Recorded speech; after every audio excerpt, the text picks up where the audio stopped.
हाँ सर, जो आज सर जो हाई कोर्ट सुप्रीम कोर्ट का सर जो निर्णय आया है, उसमें जो डीएलएड वाले हैं उसको बरकरार रखते हुए बीएड वालों को योग्यता उसको मतलब कि समाप्त कर दिया गया है। तो क्या सर ये सही है सर?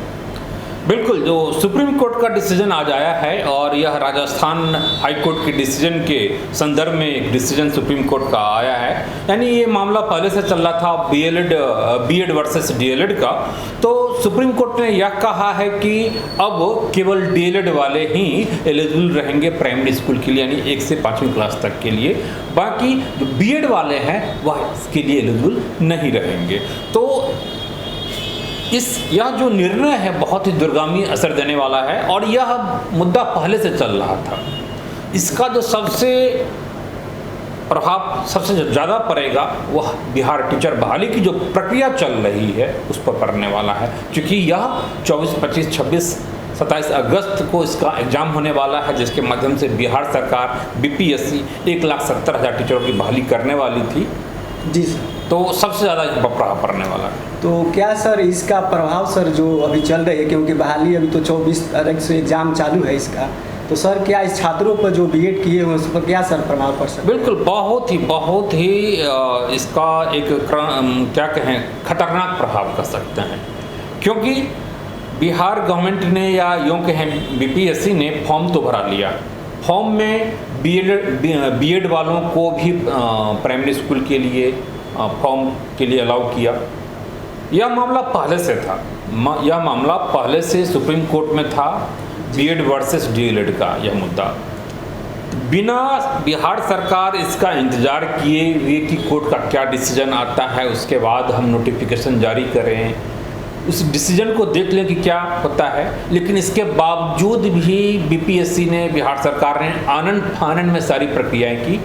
मतलब दिखावे की एक प्रवृत्ति जो है ज़्यादा थी कि हमें बस अधिक से अधिक लोगों को रोज़गार देना है और दिखावा करना है, जबकि यह बातें पता था कि अगस्त के फर्स्ट सेकेंड वीक में इसका डिसीजन आएगा। जब पता था तो फिर आपने लोगों से क्यों फॉर्म भराया या फिर आपने वेट क्यों नहीं किया? एक बिल्कुल ही प्रश्न चिन्ह लगता है कि सरकार ने क्या।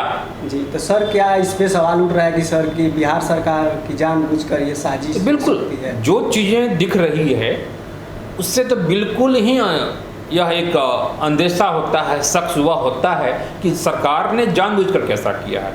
एक आम आदमी भी इस बात को समझ सकता है।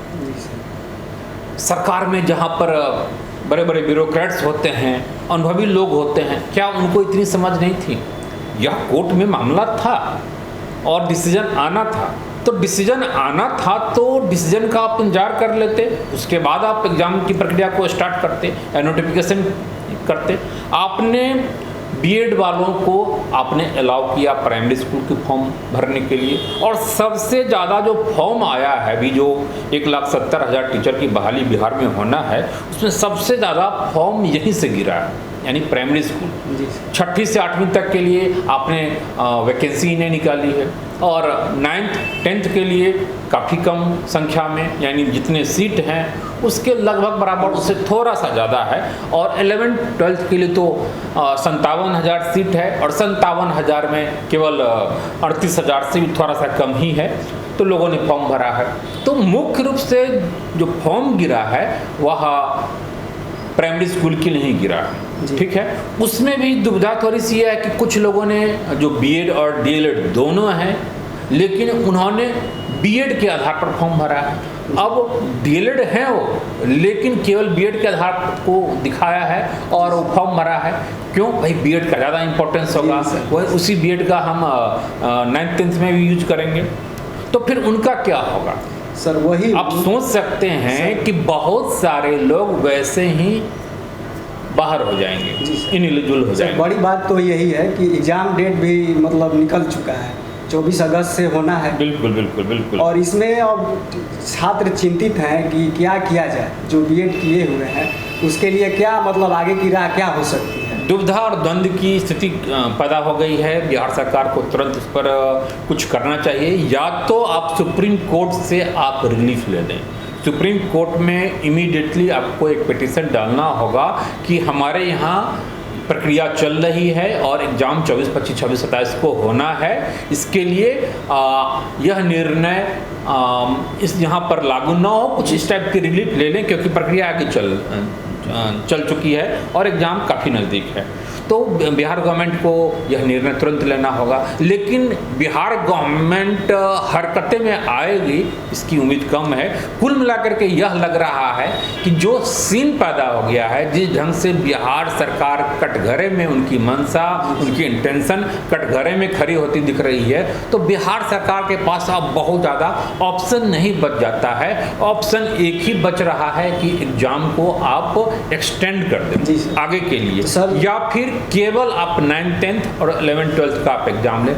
6ठी से 8वीं तक का फॉर्म वैकेंसी नहीं आई थी और 1 से 5वीं तक आप इस सिचुएशन पैदा हो गया, दुविधा की स्थिति पैदा हो गई। तो ऐसे में 9th, 10th, 11th, 12th का एग्ज़ाम तो लिया जा सकता है, लेकिन बाकी एग्ज़ाम नहीं लिया जा सकता है। तो आप, या फिर दूसरी विकल्प यह है कि आप सारे एग्ज़ाम को ही आप एक्सटेंड कर दें।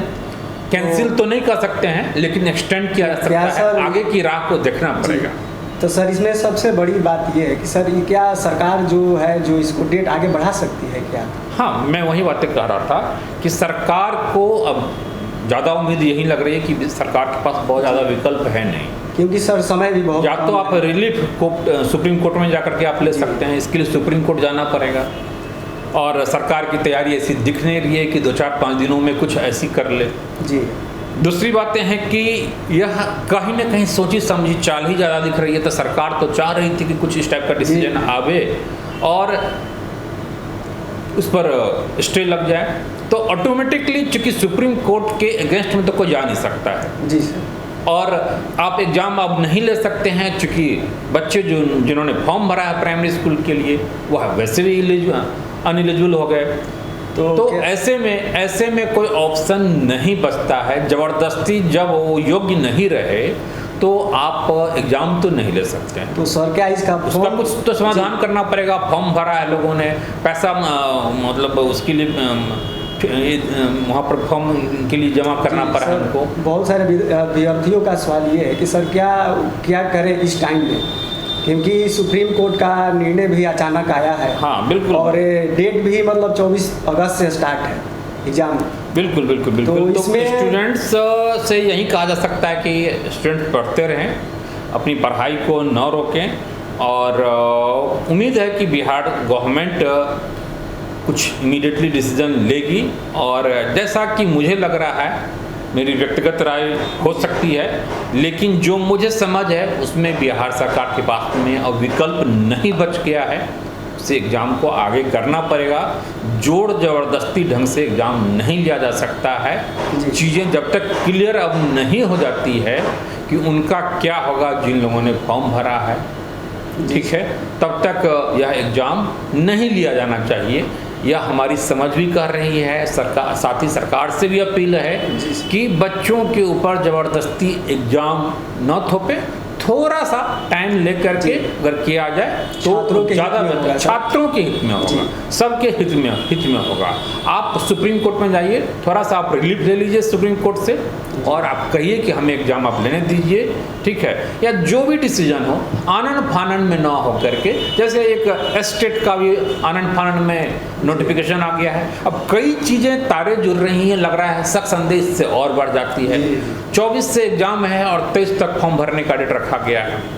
अब 9 अगस्त से 23 अगस्त यानी केवल 14 दिन का टाइम, 14 दिन के टाइम में 15 दिन के टाइम में फॉर्म भरने का डेट रखा गया है एस्टेट के लिए। एस्टेट में 9th, 10th और 11th, 12th के लिए जहाँ पर सीट वैकेंट रह जाएगा बड़ी संख्या में, उसके लिए। तो सब कहीं ना कहीं सोची समझी चाल ही ज़्यादा दिख रही है, लोगों को लटका करके रखने का। एस्टेट के लिए पहले भी लोगों को लटका करके रखा, सीटेट है, बीएड वाले हैं, 7वें चरण की बहाली नहीं हुई, तो बच्चों में वैसे भी गुस्सा है। बच्चे स्टूडेंट तो चाहते हैं कि एग्ज़ाम हो, लेकिन थोड़ा सा तरीके से हो और प्रॉपर आप होमवर्क करके आइए। बिना होमवर्क करके आप बस दिखावे के लिए आप करते हैं, यह सही नहीं है। तत्काल यहीं महत्वपूर्ण बातें हैं कि सरकार इसको एक्सटेंड करे और फिर बच्चों के हित में डिसीजन ले। सबके लिए उपयुक्त यही होगा।